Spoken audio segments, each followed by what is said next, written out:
we have created a solution that caters to the three main use cases that we've seen in the market.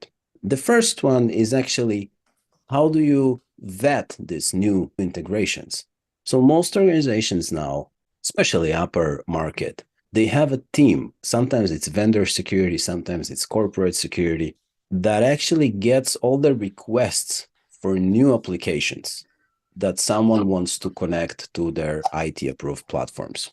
And then they have to spend somewhere between hours to days, researching these apps and trying to understand who is the vendor behind them, what type of privilege are they going to get, what type of security practices they have, supply chain security. So using Canonic or using supply chain security here, they can actually reduce that to hours, if not minutes. So that's the first. Second is when we connect to the IT-approved platforms using APIs, we'll go through the integration as well. Then we map and take an inventory of all these add-ons and integrations connecting to Google Workspace, Office 365, and other platforms that we support. And we analyze all the users that granted access to these apps, what type of permissions they granted, what are these apps doing, okay, and what are the risks. Now, lastly, we continuously monitor all these integration activities, and we can take action if an integration performed an activity that it wasn't supposed to, or if we believe it's suspicious. We also automate the remediation around that by sending end user notifications or sending pipelining the information onto analytics and other integrations.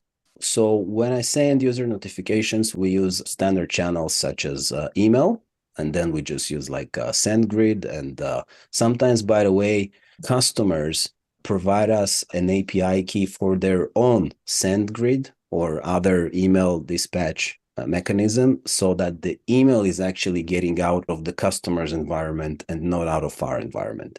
Most often, we actually use Slack for customers that have Slack.